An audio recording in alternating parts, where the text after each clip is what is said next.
السلام علیکم ناظرین، میں ہوں آپ کی ہوسٹ ماہین خان اور آپ دیکھ رہے ہیں دکھاؤ نیوز۔ فرانس میں 15 سال سے کم عمر بچوں کے سوشل میڈیا استعمال پر پابندی کا بل ایک ایسے وقت میں منظور کیا گیا ہے جب دنیا بھر میں بچوں اور نوجوانوں کی ذہنی صحت، آن لائن تحفظ اور سوشل میڈیا کے اثرات پر سنجیدہ بحث جاری ہے۔ فرانس کے قومی اسمبلی نے اس بل کو اکثریتی ووٹ سے منظور کر لیا ہے، تاہم اسے باقاعدہ قانون بننے کے لیے ابھی فرانسیسی سینٹ سے بھی منظوری درکار ہے۔ اس اقدام کا بنیادی مقصد کم عمر بچوں کو آن لائن ہراسانی، ذہنی دباؤ، تشدد کے رجحانات اور سوشل میڈیا سے جڑے نفسیاتی نقصانات سے محفوظ رکھنا ہے۔ خبر رساں اداروں کے مطابق فرانسیسی حکومت کا موقف ہے کہ جدید سوشل میڈیا پلیٹ فارم بچوں کے ذہنوں پر گہرے اور بعض اوقات نقصان دہ اثرات مرتب کر رہے ہیں جنہیں نظر انداز کرنا ممکن نہیں۔ یہ بل اس حقیقت کو سامنے رکھ کر پیش کیا گیا ہے کہ آج کا بچہ کم عمری میں ہی اسمارٹ فون اور سوشل میڈیا سے جڑ جاتا ہے، جہاں اسے نہ صرف غیر مناسب مواد تک رسائی حاصل ہوتی ہے بلکہ آن لائن ہر آسانی، نفرت انگیز رویوں اور نفسیاتی دباؤ کا بھی سامنا کرنا پڑتا ہے۔ فرانسیسی حکام کے مطابق گزشتہ چند برسوں میں بچوں میں بے چینی، ڈپریشن، خود اعتمادی میں کمی اور حتیٰ کہ خود کو نقصان پہنچانے کے رجحانات میں اضافہ دیکھا گیا ہے، جس کا ایک بڑا سبب سوشل میڈیا کو قرار دیا جا رہا ہے۔ یہی وجہ ہے کہ حکومت نے فیصلہ کیا ہے محض آگاہی مہم کافی نہیں رہے بلکہ اب قانونی مداخلت ناگزیر ہو چکی ہے۔ منظور شدہ بل کے مطابق 15 سال سے کم عمر بچوں کے لیے سوشل میڈیا پلیٹ فارمز کا استعمال ممنوع ہو گیا ہے اور اس پابندی کا اطلاق انسٹاگرام، فیس بک، ٹک ٹاک، اسنیپ چیٹ اور اسی نوعیت کے دیگر پلیٹ فارمز پر ہوگا۔ بل میں یہ بھی تجویز دی گئی ہے کہ سوشل میڈیا کمپنیاں صارفین کی عمر کی تصدیق کے لیے مؤثر اور سخت نظام متعارف کروائیں گے تاکہ کم عمر بچے جعلی معلومات کے ذریعے اکاؤنٹس نہ بنا سکیں۔ اگر کوئی پلیٹ فارم ان قوانین پر عمل درآمد میں ناکام رہا تو اسے قانونی کارروائی یا جرمانے کا سامنا کرنا پڑ سکتا ہے۔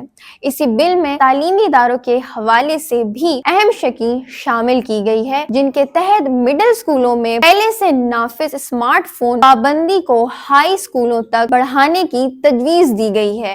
فرانسیسی حکومت کا ماننا ہے کہ تعلیمی ماحول میں اسمارٹ فون کا غیر ضروری استعمال طلبہ کی توجہ، سیکھنے کی صلاحیت اور سماجی رویوں پر منفی اثر ڈالتا ہے۔ حکام کے مطابق اسمارٹ فون کی موجودگی نہ صرف تعلیمی کارکردگی کو متاثر کرتی ہے بلکہ یہ بچوں کو ہر وقت آن لائن دنیا سے جڑے رہنے پر مجبور کر دیتی ہے، جو ان کی ذہنی نشوونما کے لیے نقصان دہ ہو سکتا ہے۔ فرانسیسی صدر ایمانوئل میکرون اس معاملے پر کھل کر اظہار خیال کر چکے ہیں اور وہ متعدد واقعے پر سوشل میڈیا نوجوانوں میں بڑھتی تشدد اور عدم برداشت کے رجحان سے جوڑ چکے ہیں۔ صدر میکرون کا کہنا ہے کہ سوشل میڈیا کے الگورتھمز اس طرح بنائے گئے ہیں کہ وہ صارفین، خاص طور پر نوجوانوں کو زیادہ سے زیادہ وقت اسکرین سے جوڑے رکھے ہیں، چاہے اس کے لیے انہیں اشتعال انگیز، پرتشدد یا جذباتی طور پر نقصان دہ مواد ہی کیوں نہ دیکھنا پڑے۔ ان کے مطابق ریاست کی ذمہ داری ہے کہ وہ اپنے بچوں کو ایسے نظام سے بچائے جو منافع کے لیے ان کی ذہنی صحت کو خطرے میں ڈال رہا ہے۔ یہ بل صرف فرانس تک محدود سوچ کا نتیجہ نہیں بلکہ یہ ایک عالمی رجحان کی عکاسی کرتا ہے۔ دنیا کے کئی ممالک میں حکومتیں اس بات پر غور کر رہی ہیں کہ کم عمر بچوں کے لیے سوشل میڈیا کے استعمال کو کس حد تک محدود کیا جائے۔ آسٹریلیا اس حوالے سے ایک نمایاں مثال ہے، جہاں 16 سال سے کم عمر بچوں کے سوشل میڈیا استعمال پر پابندی کا اعلان کیا جا چکا ہے۔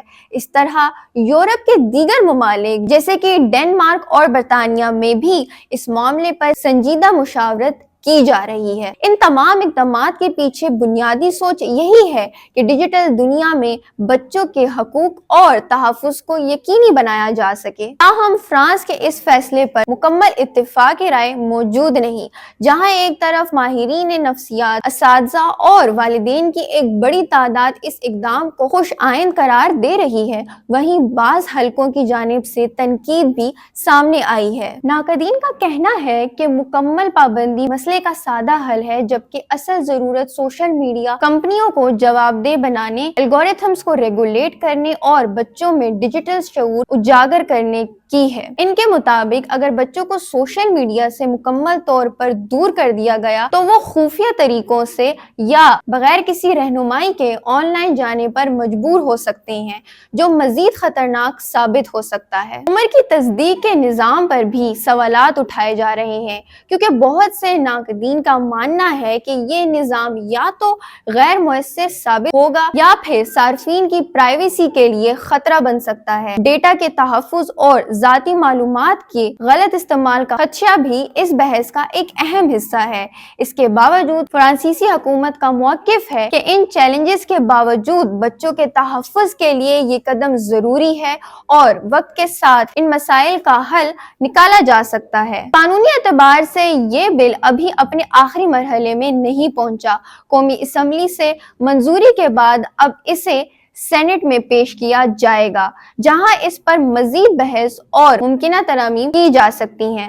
اگر سینٹ سے بھی منظوری مل جاتی ہے تو یہ بل باقاعدہ قانون بن جائے گا اور ممکنہ طور پر اگلے تعلیمی سال سے اس کا اطلاق شروع ہو سکتا ہے۔ اس کے بعد سوشل میڈیا کمپنیوں اور تعلیمی اداروں کو اس قانون کے مطابق اپنی پالیسیز ترتیب دینا ہوں گی۔ اگر اس قانون پر مؤثر طریقے سے عمل درآمد ہو جاتا ہے تو اس کے کئی مثبت اثرات سامنے آ سکتے ہیں، جن میں بچوں کی ذہنی صحت میں بہتری، آن لائن ہراسانی میں کمی، نیند اور توجہ کے مسائل میں بہتری اور تعلیمی کارکردگی میں اضافہ شامل ہے۔ اس کے ساتھ ساتھ والدین کو بھی اپنے بچوں کی ڈیجیٹل زندگی پر بہتر کنٹرول حاصل ہو سکتا ہے۔ تاہم یہ بھی حقیقت ہے کہ اس قانون کے کچھ منفی یا پیچیدہ اثرات بھی ہو سکتے ہیں، جن سے نمٹنے کے لیے مسلسل نظر ثانی اور سماجی مقابلے کی ضرورت ہوگی۔ مجموعی طور پر فرانس میں 15 سال سے کم عمر بچوں کے سوشل میڈیا استعمال پر پابندی کا بل ایک اہم اور تاریخی قدم سمجھا جا رہا ہے۔ یہ فیصلہ اس بات کی علامت ہے کہ ریاستیں اب سوشل میڈیا کو محض ایک نجی یا تفریحی معاملہ نہیں بلکہ ایک سنجیدہ سماجی اور صحت عامہ کے مسئلے کے طور پر دیکھ رہی ہے۔ آنے والے برسوں میں یہ قانون نہ صرف فرانس بلکہ دنیا بھر کے دیگر ممالک کے لیے بھی ایک مثال بن سکتا ہے کہ ڈیجیٹل دور میں بچوں کے تحفظ کے لیے کس طرح کے توازن قائم کیے جائیں۔ ناظرین، آج کے لیے اتنا ہی۔ ایسی مزید انفارمیٹیو ویڈیوز دیکھنے کے لیے ہمارے چینل کو سبسکرائب کریں اور ہمیں کمنٹس میں آ کر بتائیں کہ آپ لوگ اور مزید کس طرح کے ٹاپکس پہ بات کرنا چاہ رہے ہیں، جاننا چاہ رہے ہیں۔ اب دیجیے اپنی ہوسٹ کو اجازت، اگلی ویڈیو میں ملاقات ہوتی ہے۔ اللہ ہمیں فالو کریں سوشل میڈیا پر اور وزٹ کریں ہماری ویب سائٹ گاؤں نیوز، ہر لمحہ ہر خبر آپ کے ساتھ۔ دیکھتے رہیے گاؤں نیوز، نیوز دیٹ میٹرز۔